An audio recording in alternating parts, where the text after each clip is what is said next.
Баршаңызға сәлем, қалайсыздар? Сіздермен бірге Жұлдыз және педиатр Жұлдыздың кеңестері. Бүгінгі тақырыбымыз емшектен шығару, отлучение от груди. Бірінші кезекте тақырыпқа көшпестен бұрын айта кететін жайт, негізіне келе 1 жасқа дейін баланың қоректі көзі ол ананың емшек сүті болып табылады. Сондықтан 1 жасқа дейін міндетті түрде мүмкіндік болса, әрине анасының сүтінен артық ешқандай тамақ қорек керек емес балаға. Өзім де осы процестің үстіндемін. 1 жас 3 ай болғанбыз. Емшектен шығарып жатырмын. Дәл қазіргі уақытта ана мен балаға тиімді болатындай күйзеліссіз емшектен баланы қалай емшектен шығарамыз, осы туралы айтатын боламыз. Жалпы бүкіл әлемдік денсаулық сақтау ұйымы баланы 2 жасқа дейін емшек сүтімен тамақтандырғанды ұсынады. Бірақтан да әйелдер қауымы, аналар қауымы белгілі бір себептерге байланысты, немесе жұмысқа шығуға байланысты, баланы балабақшаға беруге байланысты 2 жасқа дейін емізуге дайын емес болып келеді.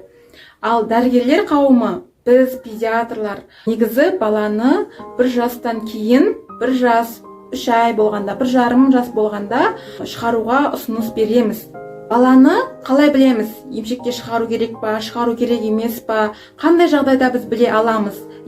Осы туралы айтып кетейін. Біріншіден, бала толыққанды тамақ жей алады. Тістері бар, шайнайды, жұтады, қорытады және емшек сүтін тек қана қосымша емсе ғана.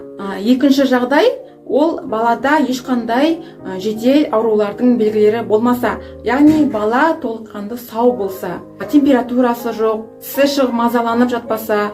Үшіншіден, балаңыз тамақтану арасындағы ұзақ интервалдарға шыдай білсе. Емшектен шығару процесі біртіндеп, жайлап, ақырындап болатын процесс.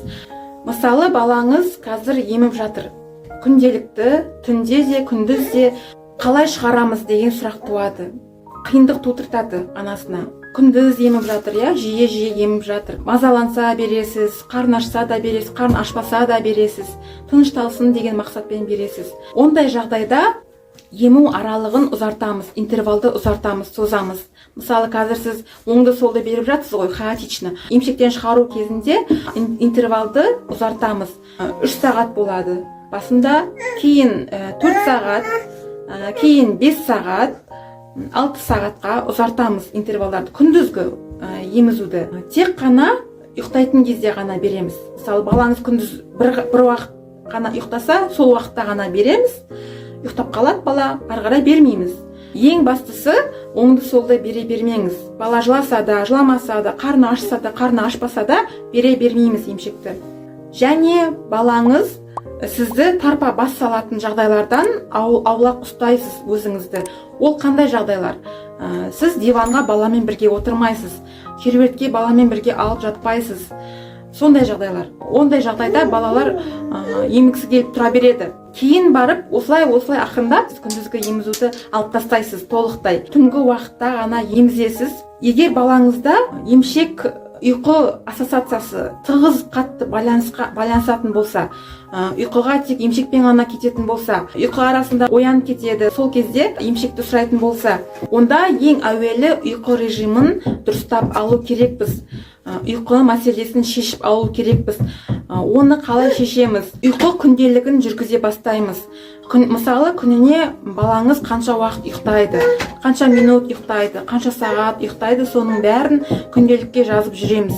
Емшектің орнына басқа қызықты жаңаша ассоциациялармен алмастыра бастаймыз. Ертегі оқып беріңіз, музыка қойыңыз, арқасынан сипалаңыз, массаж жасаңыз, немесе ұйқы алдында тісін тазалап көріңіз. Кейін бірте келе осылай түнгі уақыттағы емізуді тоқтатамыз. Балада жатар алдында емшегім ауырып тұр, мәме ауырып тұр, сүтім жоқ, сүтім бітіп қалды деген сияқты диалог орнатыңыз баламен. Түсіндіріп айтыңыз, ауырып тұр деп айтасыз. Әрине, бала жылайды, айқайлайды, көнбейді сізге. Оның бәріне дайын болу керексіз.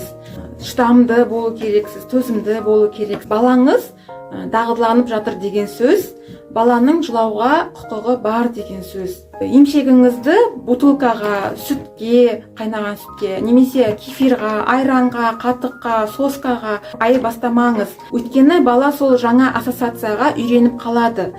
Соны сізден түнгі уақытта, күндізгі уақытта сұрайтын болады, емшек сияқты соны да сұрайтын болады. Одан да кейін алып тастау, оны да алып тастау сізге қиындық тудыратын болады.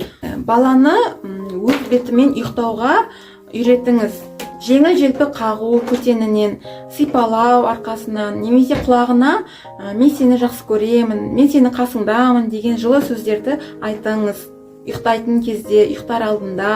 Осы айтып кеткен әрбір этапқа 3-7 күндей уақыт бөліңіз. Солай біртіндеп сүт безі қалпына келе бастайды, орнына түсе бастайды. Стимуляция болмаса, бала ембесе, бала сұрамаса, жыламаса, сүт бер деп, емшек бер деп бермесеңіз, сүт өзімен өзі жоғала бастайды, азаяды. Ең бастысы лактозсыз мастит болып қалмас үшін сүтіңізді уақытылы сауып отырыңыз. Сүт тоқтасын деп арнайы таблетка ішіп жүрмеңіз.